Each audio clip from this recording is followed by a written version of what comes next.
Yesu Kristo ashimwe inshuti z'umusaraba. Tugeze ku munsi wa 264 dusoma Bibiliya. Uyu munsi turatangira urwandiko rwa mbere Pawulo yandikiye Abakorinto.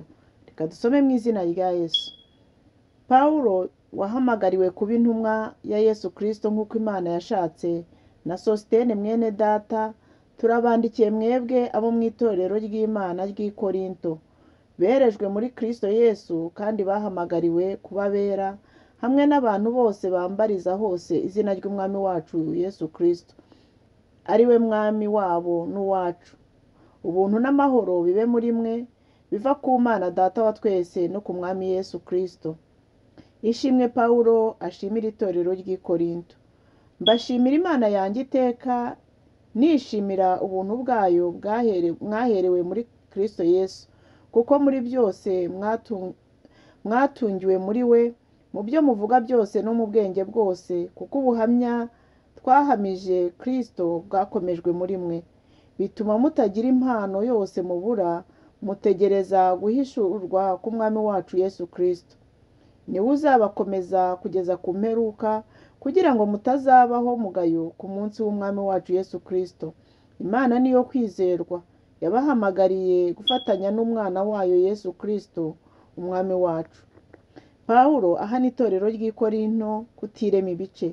Ariko bene data, ndabingingira mu izina ry'Umwami wacu Yesu Kristo, kugira ngo mwese muvuge kumwe kandi he kugira ibice biremwa muri mwe, ahubwo muhurize hamwe rwose, muhuze imitima n'inama, kuko bene data nabwiwe ibyanyu n'abo kwa Kilowe yuko habonetse intonganya muri mwe. Icyo mvuze ngiki ni uko umuntu wese muri mwe avuga ati, njyeweho ndi uwa Pawulo, undi akavuga ati, ariko njyeweho ndi uwa Apolo, undi nawe ati, njyeweho ndi uwa Kefa, undi ati, njyeweho ndi uwa Kristo. Mbese Kristo yabagabanyijwemo ibice? Pawulo niwe wababambiwe, cyangwa mwabatijwe mu izina rya Pawulo? Nshimira Imana yuko ari nta n'umwe nabatije muri mwe, keretse Kirisipo na Gayo, kugira ngo hatagira umuntu uvuga yuko mwabatijwe mu izina ryanjye. Icyakora nabatije n'abo kwa Sitefano, uretse abo sinzi yuko hari undi nabatije, kuko Kristo atantumye kubatiza, ahubwo yantumye kubwiriza ubutumwa bwiza, ariko ntavugisha ubwenge bw'amagambo, kugira ngo umusaraba wa Kristo udahinduka ubusa. Uburyo ubwenge bw'Imana bunyuranye n'ubw'isi. Ijambo ry'umusaraba ku barimbuka ni ubupfu, ariko kuri twebwe abakizwa ni imbaraga z'Imana, kuko byanditswe ngo, nzarimbura ubwenge bw'abanyabwenge n'ubuhanga bw'abahanga nzabuhindura ubusa. Mbese none umunyabwenge ari he? Umwanditsi ari he?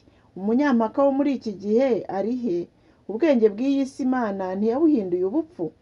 Kuko ubwo ubwenge bw'Imana bwategetse ko ab'isi badaheshwa kumenya Imana n'ubwenge bw'isi, Imana yishimiye gukirisha abayizera ubupfu bw'ibibwirizwa.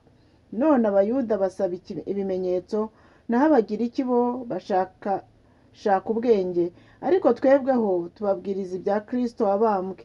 Uwo ku Bayuda ni ikigusha, ku banyamahanga ni ubupfu, ariko ku bahamagawe b'Abayuda n'Abagiriki ni Kristo, ari we mbaraga z'Imana kandi n'ubwenge bwayo, kuko ubupfu bw'Imana burusha abantu ubwenge, kandi intege nke z'Imana zirusha abantu imbaraga.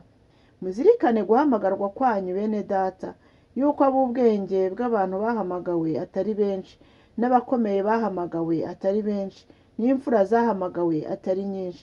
Ahubwo Imana yatoranije abaswa bo mu isi, wikoze isoni abanyabwenge, kandi yatoranije ibinyantege nke byo mu isi ngo ikoze isoni ibikomeye, kandi n'ibyoroheje byo mu isi n'ibihinyurwa n'ibitariho, Imana yarabitoranije ngo ihindure ubusa ibiriho, kugira ngo hatagira umuntu wirata imbere y'Imana. Niko ibaha kuba muri Kristo Yesu, waduhindukiye ubwenge buva ku Mana, no gukiranuka no kwezwa no gucungurwa, kugira ngo bibe nk'uko byanditswe ngo, uwirata yirata Uwiteka. Urwandiko rwa mbere Pawulo yandikiye Abakorinto, ibice 2. Ibyo Pawulo yari agambiriye ubwo yigishaga ab'i Korinto. Nicyo gituma bene data, ubwo nazaga iwanyu, ntaje ndi umuhanga n'intyoza, yo kuvuga, cyangwa mfite ubwenge buhebuje mbabwira ibihamya by'Imana, kuko nagambiriye kutagira ikindi mbamenyesha keretse Yesu Kristo, ari we Yesu Kristo wabambwe. Nabanaga namwe mfite intege nke, ntinya mpinda umushyitsi mwinshi, n'ibyo navugaga nkabwiriza ntibyari amagambo y'ubwenge yo kwemeza abantu, ahubwo byari bigaragaza umwuka n'imbaraga, kugira ngo kwizera kwanyu kudahagararira ku bwenge bw'abantu, ahubwo ku mbaraga z'Imana. Icyakora ubwenge tubuvuga mu batunganijwe bose rwose, ariko ubwo bwenge si ubw'iki gihe cyangwa ubw'abatware b'iki gihe bashiraho, ahubwo tuvuga ubwenge bw'ubwiru bw'Imana, aribwo bwenge bwahishwe Imana yaringanije ibihe byose bitarabaho ngo buduheshe icyubahiro. Mu batware b'iki gihe ntawubumenye, kuko iyo babumenya ntibaba barahambye umwami w'icyubahiro. Ariko nk'uko byanditswe ngo iby'ijisho ritigeze kureba n'iby'ugutwi kutigeze kumva, ibitigeze kwinjira mu mutima w'umuntu, ibyo byose Imana yabyiteguriye abayikunda. Ariko Imana yabiduhishurishije umwuka wayo, kuko umwuka arondora byose ndetse n'amayoberane y'Imana. Mbese ninde mu bantu wamenya ibyo undi atekereza keretse umwuka wa wundi umurimo? N'iby'Imana niko biri, ntawabimenya keretse umwuka wayo. Ariko twebweho ntitwahawe ku mwuka w'iyi si, ahubwo twahawe uwo mwuka uva ku Mana, kugira ngo tumenye iby'Imana yaduhereye ubuntu. Ari byo tuvuga, ariko ntitubivugisha amagambo akomoka mu bwenge bw'abantu, ahubwo tubivugisha akomoka ku mwuka, dusobanuza iby'umwuka bindi. Ariko umuntu wa kamere ntiyemera iby'umwuka w'Imana, kuko ari ubupfu kuri we, akaba atabasha kubimenya, kuko bisobanurwa mu buryo bw'umwuka. Ariko umuntu w'umwuka arondora byose, nyamara ubwe ntawumurondora. Mbese ninde wigeze kumenya icyo Uwiteka atekereza ngo amwigishe? Nyamara twebwe dufite gutekereza kwa Kristo. Urwandiko rwa mbere Pawulo yandikiye Abakorinto, ibice 3. Kamere y'Abakorinto ibavutsa kwigishwa ibikomeye.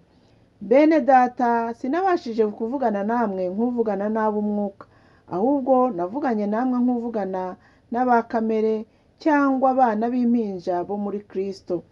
Nabaramije amata, sinabagaburiye ibyo kurya bikomeye, kuko mwari mutarabibasha, kandi nanone ntimurabibasha, kuko mukiri aba kamere. Ubwo muri mwe harimo ishyari n'amahane, mbese ntimubaye aba kamere koko? Ntimugenza nk'abantu? Ubwo umuntu umwe avuga ati njyeweho ndi uwa Pawulo, undi akavuga ati njyeweho ndi uwa Apolo, ntibigaragaza ko muri aba kamere? Mbese ye Apolo ni iki, kandi Pawulo ni iki?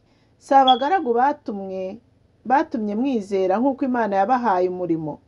Ni njye wateye imbuto, Apolo nawe arazuhira, ariko Imana niyo yazikujije. Ni ukutera ntacyo aba ari cyo, cyangwa uwuhira keretse Imana ikuza. Utera n'uwuhira barahwanye, kandi umuntu wese azahembwa nk'uko yakoze umurimo we. Kuko twembi Imana ariyo yadukorera, namwe mukaba umurima w'Imana n'inzu yayo. Nk'uko ubuntu bw'Imana nahawe bungana, nashyizeho urufatiro nk'umwubakisha mukuru w'ubwenge.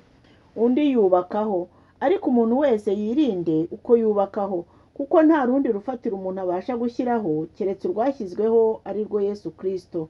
Ariko umuntu niyubaka kuri urwo rufatiro izahabu cyangwa ifeza, cyangwa amabuye y'igiciro cyinshi, cyangwa ibiti, cyangwa ibyatsi, cyangwa ibikenyeri, umurimo w'umuntu wese uzerekanwa.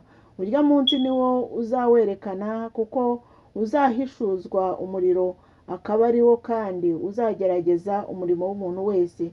Umurimo w'umuntu uwo yubatse kuri urwo rufatiro nugumaho azahabwa ingororano, ariko umurimo w'umuntu nushya azabura inyungu, nyamara ubwe azakizwa ariko nk'ukuwe mu muriro.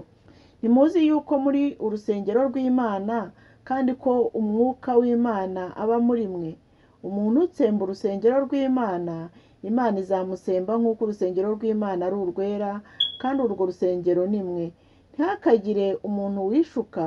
Umuntu wese wo muri mwe niyibwira ko ari umunyabwenge ku by'iki gihe, aba umuswa kugira ngo abone uko aba umunyabwenge nyakuri. Mbese ntimuzi ko ubwenge bw'iyi si ari ubupfu ku Mana?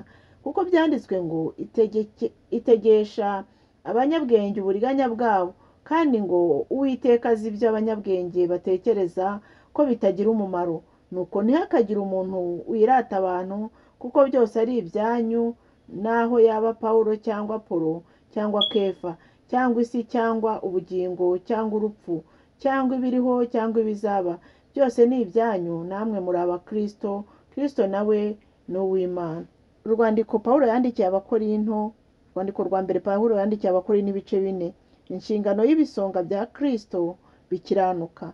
Nuko rero abantu bajye badutekereza yuko turi abakozi ba Kristo n'ibisonga byeguriwe ubwiru bw'Imana, kandi ibisonga bishakwaho ko biba abanyamurava. Nicyo gituma kuri njye bitagira icyo bintwara rwose gucirwa urubanza namwe cyangwa n'abanyarukiko b'abantu, kuko ndetse nanjye ubwanjye nticira urubanza, kuko ari ntacyo niyiziho.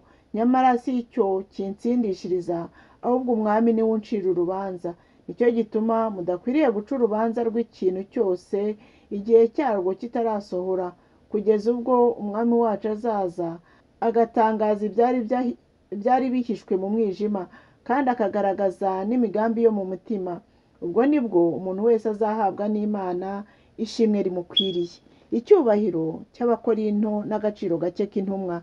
Nuko bene data, ibyo mbyigereranijeho njyewe na Apolo ku bwanyu nk'ubacira umugani, kugira ngo ibyo mvuze kuri twe bibigishe kudatekereza ibirenze ibyanditswe, hatagira umuntu wihimbaza urwana ishyaka ry'umwe agahinyura undi. Mbese ninde wabatandukanije n'abandi? Kandi icyo mufite mutahawe ni igiki? Ariko niba mwaragihawe, ni iki gituma mwirata nk'abatagihawe? Mumaze guhaga, mumaze gutunga, ndetse mwimye nk'abami tutari kumwe.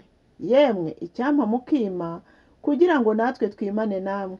Nibwira yuko twebwe intumwa Imana yatwerekanye hanyuma y'abandi nk'abaciriwe urubanza rwo gupfa, kuko twahindutse ibishungero by'ab'isi n'iby'abamarayika n'abantu. Twebweho turi abapfu ku bwa Kristo, naho mwebweho muri abanyabwenge muri Kristo. Turi abanyantege nke, ariko mwe muri ab'imbaraga, muri ab'icyubahiro, naho twe turi ab'igisuzuguriro. Kugeza naho n'ubu twishwe n'inzara n'inyota, kandi twambaye ubusa, dukubitwa ibipfunsi, turi inzererezi. Dukoresha amaboko yacu imirimo y'imiruho. Iyo badututse tubasabira umugisha, iyo turenganijwe turihangana, iyo duteshejwe turinginga. Kugeza ubu twagizwe nk'umwavu w'isi n'ibiharurwa by'ibintu byose. Ibyo si mbyandikiye kubakoza isoni, ahubwo mbyandikiye kubahugura nk'abana banjye nkunda. Kuko nubwo mufite muri Kristo ababayobora inzovu, ntimufite baso benshi. Ni njyewe wababyaje ubutumwa bwiza muri Kristo Yesu. Nuko rero ndabinginga kugira ngo munyigane. Nicyo gitumye mbatumaho Timoteyo, umwana wanjye nkunda, ukiranukira umwami wacu. Azabibutsa inzira zanjye zo muri Kristo, nk'uko nigisha hose mu matorero yose. Ariko bamwe barihimbaza bibwira ko yuko ntazaza iwanyu, nyamara nzaza vuba umwami nabishaka. Kandi sinzamenya amagambo yabo bishyashyarika gusa, ahubwo nzamenya imbaraga zabo, kuko ubwami bw'Imana atari ubw'amagambo, ahubwo ari ubw'imbaraga. Mbese murashaka iki? Ko nzi iwanyu nzanye inkoni, cyangwa ko nzana urukundo n'umutima w'ubugwaneza? Imana ibahe umugisha. Tuzakomeza ejo dusoma urwandiko rwa mbere Pawulo yandikiye Abakorinto. Mugire umunsi mwiza.